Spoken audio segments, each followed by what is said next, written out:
Hello, everyone.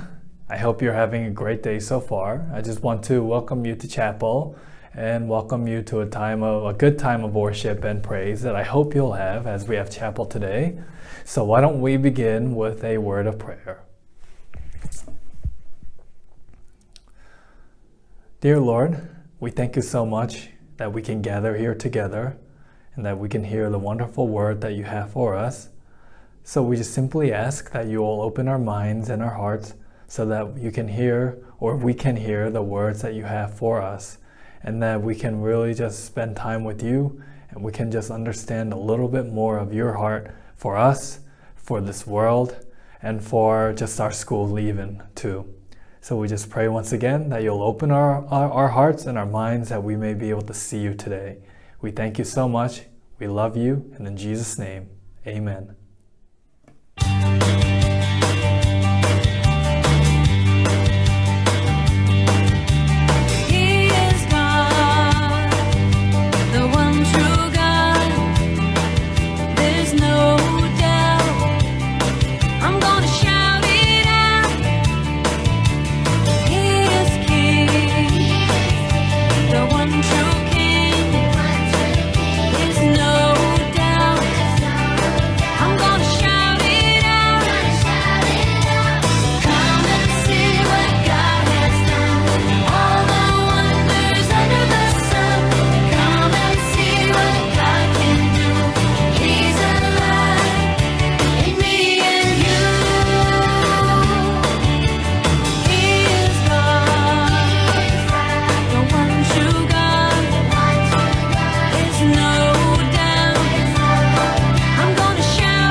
안녕하세요. 수정비전학교 학생, 교사 여러분, 우리 금요체플에 오신 여러분을 주님의 이름으로 환영합니다.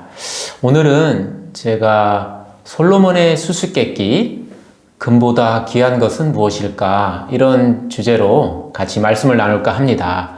먼저 본문을 같이 읽겠습니다. 잠언 4장 1절부터 9절인데요. 제가 여러분도 같이 스크린 보면서 읽으면 좋겠습니다. 아이들아, 너희는 아버지의 훈계를 잘 듣고 명철을 얻도록 귀를 기울여라. 내가 선한 도리를 너희에게 전하니 너희는 내 교훈을 저버리지 말아라. 나도 내 아버지에게는 아들이었고 내 어머니 앞에서도 하나뿐인 귀여운 자식이었다. 아버지는 내게 이렇게 가르치셨다. 내 말을 내 마음에 간직하고 내 명령을 지켜라. 네가 잘 살 것이다. 지혜를 얻고 명철을 얻어라. 내가 친히 하는 말을 잊지 말고 어기지 말아라. 지혜를 버리지 말아라. 그것이 너를 지켜줄 것이다. 지혜를 사랑하여라. 그것이 너를 보호하여 줄 것이다. 지혜가 으뜸이니 지혜를 얻어라. 내가 가진 모든 것을 다 바쳐서라도 명철을 얻어라. 지혜를 소중히 여겨라. 그것이 너를 높일 것이다. 지혜를 가슴에 품어라. 그것이 너를 존귀하게 할 것이다. 그 지혜가 아름다운 화관을 너희 머리 위에 씌워주고 영광스러운 왕관을 너에게 씌워줄 것이다. 네. 저는 이런 질문으로 시작하고 싶습니다. 금보다 귀한 것은 무엇일까요? 돈보다 귀한 것은 무엇일까요? 이런 질문입니다. 아마 여러 가지 대답이 나올 것 같습니다. 하나님의 말씀인 성경에도 금과 은보다 더 귀한 것이 있다고 가르칩니다. 여러분 잘 아시는 다윗은 시편에서 그런 고백을 합니다. 하나님의 말씀이 금과 은보다 더 귀하고 더 사모할 것이다. 여러분 다윗에게 여러 아들이 있었습니다. 그 아들 중에 이스라엘의 왕이 된 사람이 누구죠? 네, 그렇습니다. 솔로몬이죠. 그 솔로몬이 수수께끼를 여러분에게 한번 낸다고 생각해 보세요. 이 세상에서 금은보다 더 귀한 것은 무엇일까요? 이런 질문에 여러분은 어떻게 대답하시겠습니까? 솔로몬은 무엇을 골랐을까요? 솔로몬은 자신이 지은 잠언서에서 금은보다 귀한 것이 있는데 그것은 지혜라고 했습니다. 오늘 제가 설교를 하는데 크게 두 가지 초점을 맞출 겁니다. 첫 번째는 지혜가 우리에게 주는 유익을 배우면서 왜 지혜가 금보다 더 소중한지 볼 거고요. 그리고 또 하나는 금보다 귀한 이 지혜를 어떻게 얻을 수 있을까? 그것을 보도록 하겠습니다. 자, 먼저 첫 번째 부분입니다. 지혜가 주는 유익. 그 첫 번째는 바로 생명입니다. 생명. 자, 잠언서 4장 4절을 같이 읽겠습니다. 아버지는 내게 이렇게 가르치셨다. 내 말을 내 마음에 간직하고 내 명령을 지켜라. 네가 잘 살 것이다. 그 4절 마지막 부분에 주목하십시오. 너가 잘 살 것이다. 그렇습니다. 지혜를 얻은 자는 마치 생명을 얻은 것과 같고 주님으로부터 은총을 받을 것입니다. 라고 솔로몬이 가르칩니다. 지혜를 얻은 자는 이 땅에서 오래오래 건강하게 살 뿐 아니라 그 사는 동안에 온갖 좋은 복을 누릴 것입니다. 지혜는 지혜를 얻은 자를 죽음의 길이 아닌 생명의 길로 인도합니다. 지혜는 지혜자에게 생명을 가져다 줍니다. 반대로 지혜를 놓치는 사람은 자기 생명을 해치는 사람이고 지혜를 미워하는 사람은 죽음을 사랑하는 사람이 됩니다. 지혜자는 어리석은 자가 스스로의 어리석음으로 자기를 죽이고 자기를 멸망시키는 것을 피할 수 있습니다. 자, 첫 번째 지혜가 주는 유익 생명이었죠. 지혜가 주는 두 번째 유익은 안전과 보호입니다. 잠언 4장 5절과 6절인데요. 같이 볼까요? 지혜를 얻고 명철을 얻어라. 내가 친히 하는 말을 잊지 말고 어기지 말아라. 지혜를 버리지 말아라. 그것이 너를 지켜줄 것이다. 지혜를 사랑하여라. 그것이 너를 보호하여 줄 것이다. 세상에서 가장 지혜로운 왕으로 칭송받은 솔로몬은 지혜가 지혜를 소중히 여기고 사랑하는 자를 보호하고 지켜준다고 선포합니다. 우리가 사는 세상에는 의롭고 정직한 사람도 많지만 바른 길을 버리고 어두운 길로 가는 사람도 많습니다. 그들은 나쁜 일 하기를 좋아하며 악하고 거스르는 일 하기를 즐거워합니다. 그들은 악을 행할 뿐만 아니라 자신들의 악행에 동참시키려고 어수룩한 사람들을 유혹합니다. 세상에 부귀영화를 약속하며 온갖 거짓과 속임수로 함께 악한 길을 걷자고 권유합니다. 어리석고 미련한 자는 그 유혹에 넘어가 버립니다. 그 결말은 고난과 고통, 재산의 탕진, 그리고 심한 경우는 생명까지 위태롭게 됩니다. 지혜를 싫어하고 어리석은 삶을 사는 자는 찾아오는 위험과 유혹에 쉽게 빠져서 헤어나오지 못합니다. 솔로몬은 그런 어리석은 자들을 마치 도살장으로 끌려가는 소와도 같고 마치 자기 목숨을 잃을 줄도 모르고 그물 속으로 쏜살같이 날아드는 새와 같다고 비유했습니다. 위험과 재앙이 다가오는데 그것을 전혀 인식하지 못하여 생명을 잃는 그런 일이 지혜 없는 자의 운명이라는 것입니다. 하지만 지혜를 사랑하고 지혜를 꼭 붙잡은 사람은 지혜가 지켜주고 보호해줍니다. 지혜는 지혜자에게 분별력을 줍니다. 그래서 그들을 악한 길로 내려가지 않고 돌이키게 합니다. 지혜가 지혜자의 구원자요 보호자임을 잠언 2장 12절에 이렇게 묘사합니다. 지혜가 악한 사람의 길에서 너를 구하고 겉과 속이 다르게 말하는 사람에게서 너를 건질 것이다. 이처럼 지혜는 지혜자가 악의 올무에 걸려 넘어지지 않고 하루하루 무사히 삶을 살아가도록 합니다. 자, 지혜가 주는 세 번째 유익 한번 볼까요? 그것은 지혜자에게 존귀와 영광을 가져다 준다는 겁니다. 잠언서 4장 7절에서 9절인데요. 같이 한번 또 읽을까요? 지혜가 으뜸이니 지혜를 얻어라. 내가 가진 모든 것을 다 바쳐서라도 명철을 얻어라. 지혜를 소중히 여겨라. 그것이 너를 높일 것이고 지혜를 가슴에 품어라. 그것이 너를 존귀하게 할 것이다. 그 지혜가 아름다운 화관을 너희 머리에 씌워주고 영광스러운 왕관을 너에게 씌워줄 것이다. 지혜의 소중함을 알고 그것을 얻기 위해 모든 노력을 다하는 자를 지혜는 높여줍니다. 지혜를 품은 자를 지혜는 사람들과 세상 앞에서 존귀 여김을 받도록 합니다. 무슨 대가를 치르고라도 지혜를 얻으려 하는 자에게 지혜는 아름다운 왕관을 씌워준다고 합니다. 수많은 사람들 앞에서 왕의 대관식이 열리듯이 지혜는 많은 사람들 앞에서 지혜자에게 왕관을 씌워주고 칭송과 영광을 받도록 합니다. 솔로몬이 그 지혜로움으로 이스라엘뿐만 아니라 그 당시 세상 곳곳으로부터 칭송을 받았듯이 말입니다. 지혜자는 그 지혜로 인해서 자기의 생명을 구할 뿐만 아니라 주변 사람들, 지역 사회에 선한 영향력을 끼칩니다. 지혜자는 그 지혜를 가지고 어려움에 처한 사람을 도와줍니다. 재난에 빠진 사람들을 그 재난으로부터 구원해 줍니다. 그래서 사람들이 지혜자를 보고 기뻐 환호하고 칭송하고 존경하고 그를 높이는 것입니다. 우리에게는 인정받고 싶고 존귀 여김을 받고 싶고 칭송받고 싶은 욕구가 있습니다. 그것을 지혜가 줄 수 있습니다. 참된 명예를 지혜를 통해 얻을 수 있습니다. 지혜를 얻기 위해 모든 것을 쏟아 부으십시오. 네. 자, 지금까지 지혜가 주는 유익을 봤습니다. 우리에게 생명을 주고 또 우리를 보호해주고 그리고 우리에게 존귀와 영광을 준다는 거죠. 그렇기 때문에 지혜가 금보다 낫다라는 겁니다.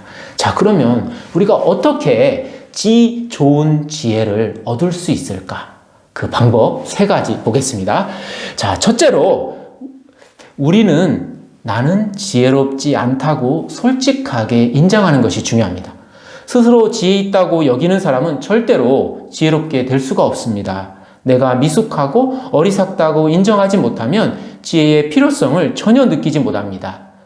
그런 자는 지혜를 향한 절실함, 절박함이 없습니다. 삶의 다양한 상황에서 어떻게 대처하고 처신해야 할지 모른다고 쿨하게 인정하는 것이 지혜를 향한 첫걸음입니다. 친구들에게 바보, 멍청이라고 하는 것은 잘못이요, 악한 일입니다. 하지만 자기 자신을 향해서 참 내가 어리석네, 내가 참 미숙하구나, 그래 내가 또 바보 같은 행동, 멍청한 행동을 했어, 이렇게 인정한다면 지혜자의 길에 진입한 것입니다. 이렇게 자신이 지혜가 없음을 정직하게 인정하면 매사에 간절한 마음으로 지혜를 찾으려고 하지 않겠습니까? 매사에 힘도 없고 부족하며 지혜도 없다는 것을 인식하면 열렬히 지혜를 얻으려 하지 않겠습니까? 그런 정직하고 겸손한 영혼은 반드시 지혜를 만날 것이라고 솔로몬이 약속합니다. 제가 솔로몬이 한 말 읽어드리겠습니다. 나는 지혜입니다. 나 지혜는 나를 사랑하는 사람을 사랑하며 나를 간절히 찾는 사람을 만나준다. 잠언 8장 17절입니다. 이 세상에서 그 무엇과 비교할 수 없는 지혜를 얻는 그 두 번째 방법은 듣는 사람이 되는 것입니다. 잠언의 서론 부분에 해당되는 그 1장부터 9장까지 매 장마다 아이들아 들으라 또는 아이들아 내 말을 꼭 간직해라 지켜라 이런 말들이 끊임없이 반복해서 등장합니다. 부모가 자식을 가르치는 상황일 수도 있고요. 아니면 스승이 제자에게 훈계하는 상황일 수도 있습니다. 중요한 것은 부모와 스승이 사랑하는 자식과 제자를 향해 끊임없이 하는 말은 들어라. 나의 제자야. 나의 자녀야. 제발 내 말을 듣고 잊지 말고 가슴에 꼭 간직하라는 것입니다. 세상에서 가장 지혜로운 솔로몬이 제시하는 지혜로운 사람이 되는 길, 그것은 듣는 사람이 되는 것입니다. 교장인 저도 여러분에게 간곡히 당부할 말은 잘 듣는 사람이 되십시오입니다.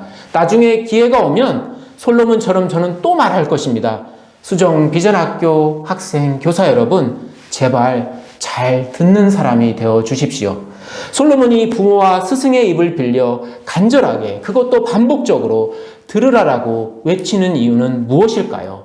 그것은 지혜가 우리의 그리고 우리의 자녀들과 학생들의 생명을 지키고 모든 위험에서 건져주기 때문입니다. 또 있습니다. 지혜는 우리에게 하나님이 주신 삶을 가장 안전하고 행복하게 살 수 있게 하기 때문입니다. 내가 체득한 지혜는 나 자신뿐만 아니라 내 주변에 있는 사람들도 행복과 생명을 나누어 누릴 수 있게 합니다. 지혜로운 사람은 눈의 사람이 아니라 귀를 가진 그런 사람입니다. 잘 듣는 사람입니다. 듣는 것이 쉬운 것 같아도 지혜자가 적은 것을 보면 대부분의 사람들은 듣는 것을 잘 못하는 것 같습니다. 자면에도 지혜로운 자의 반대편에 서 있는 어리석은 자를 잘 듣지 않는 사람으로 묘사합니다. 그들은 스승에게 순종하지 않고 가르치는 분에게 귀를 기울이지 않는 자들이라고 솔로몬이 지적하고 있습니다. 왜 지혜로운 사람의 충고에 귀를 기울이지 않을까요? 그것은 자신의 말과 행실이 옳다고 우기며 살기 때문입니다. 자신은 늘 옳고 다 알고 있으니 다른 사람들의 책망과 충고와 꾸지람을 무시합니다. 이런 사람은 실상 거만하고 교만한 사람입니다. 진심 어린 충고와 책망을 받을 수 없기에 어리석은 사람은 다툼을 자주 일으킨다고 솔로몬이 말하고 있습니다. 또한 그런 거만한 자세로는 지혜도 지식도 얻을 수 없다고 솔로몬이 경고합니다. 칭찬은 듣기 쉽지만 사실 책망은 그것이 누구의 책망이든 듣기 싫습니다. 하지만 지혜자가 되려면 들어야 합니다. 지혜가 없음을 인정하고 들을 때 지혜를 얻을 수 있습니다. 어리석음을 인정하고 들을 때 어리석음이 달아나고 배움과 성장이 일어납니다. 훈계가 싫어도 들을 때 내 생명을 소중히 지키고 소중히 간직할 수 있습니다. 자, 세상에서 가장 소중한 이 지혜를 얻을 수 있는 방법 이제 세 번째인데요. 첫 번째는 뭐였었죠? 첫 번째는 내가 지혜가 없다라고 인정하는 거. 그리고 두 번째는 무엇이었을까요? 듣는 사람. 그리고 세 번째는 아이러니하게도 평범한 일상에서 지혜를 배우고 찾아야 한다는 겁니다. 이게 무슨 말이냐면 솔로몬은 지혜를 얻으려면 산속에 홀로 들어가라고 말하지 않습니다. 대학 가서 철학 수업을 들으라고 하지도 않습니다. 그러면 지혜를 어디서 배울 수 있을까요? 지혜는 어디에 숨어 있을까요? 사실 지혜는 우리 가까이에 있습니다. 잠언서 1장 20절과 21절인데요. 제가 한번 읽겠습니다. 지혜가 길거리에서 부르며 광장에서 그 소리를 높이며 시끄러운 길머리에서 외치며 성문 어귀와 성 안에서 말을 전한다. 지혜가 외칩니다. 지혜가 소리를 높입니다. 어디에서 부르고 있습니까? 본문에 보니까 길거리, 광장, 시끄러운 길머리, 그리고 성문 어귀와 성안, 이 장소들의 공통점이 있습니다. 그것은 사람들이 오고 가는 곳입니다. 사람들이 모이는 곳입니다. 사람들의 일상이 벌어지는 곳입니다. 사람들이 만나서 삶의 모든 활동들이 이루어지는 곳입니다.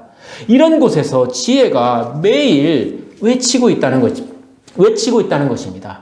제발 내 말에 귀를 기울여다오.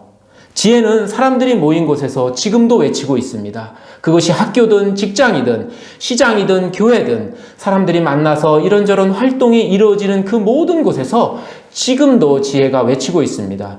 지혜가 부르는 소리가 들리십니까? 사람들아, 내가 너희를 부른다. 내가 모두에게 소리를 높인다. 어수룩한 사람들아, 너희는 명철을 배워라. 미련한 사람들아, 너희는 지혜를 배워라. 지혜가 간절히 우리를 만나고 싶어 합니다. 감사하게도 하나님은 모든 장소에서 모든 사람들에게 지혜를 가르치십니다. 우리의 일상에서 지혜가 우리를 부르고 있습니다. 부모, 교사, 친구, 동료 등 만나는 모든 사람을 통해 하나님은 매일 우리에게 지혜를 가르치고 계십니다. 일상에서 하나님의 지혜 특강이 계속 진행되고 있습니다. 일상을 낭비하지 마십시오. 집중하십시오. 하루하루 학교에서 보내는 순간순간을 가볍게 보내지 마십시오. 관계 속에서, 사건 속에서, 갈등 속에서 지혜가 외치는 소리에 귀를 기울여 주십시오. 모든 장소에서, 모든 시간에 지혜를 열심히 배우십시오. 지금 일상에서 지혜를 얻지 못하면 영원히 지혜를 배우지 못하고 어리석은 자가 될 수 있습니다. 앞에서 말했듯이 그런 자에게는 소망도 미래도 없습니다. 오직 재앙과 자기 멸망과 죽음만이 찾아옵니다. 반대로 평범한 일상에서 하나님의 일하심과 그 지혜의 외침에 귀를 기울이시면 여러분은 날마다 지혜가 자랄 것이고 여러분 자신과 주변 사람들에게 행복과 기쁨과 생명을 나누어 줄 것입니다. 그래서 여러분은 모든 이들의 칭송과 존경을 받게 될 것입니다. 네, 이상으로 오늘 솔로몬의 수수께끼로 이렇게 말씀을 나눴습니다. 네, 우리가 지혜가 주는 유익, 왜 그것이 금보다 소중한지 3가지를 봤고요.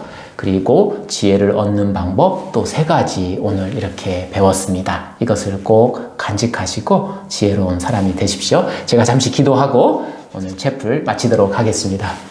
하나님 아버지, 말씀을 통해서 우리가 어떠한 삶을 살아야 하는지, 무엇을 선택해야 하는지, 무엇을 추구해야 되는지, 전심전력하여 무엇을 찾아야 하는지 가르쳐 주셔서 감사합니다.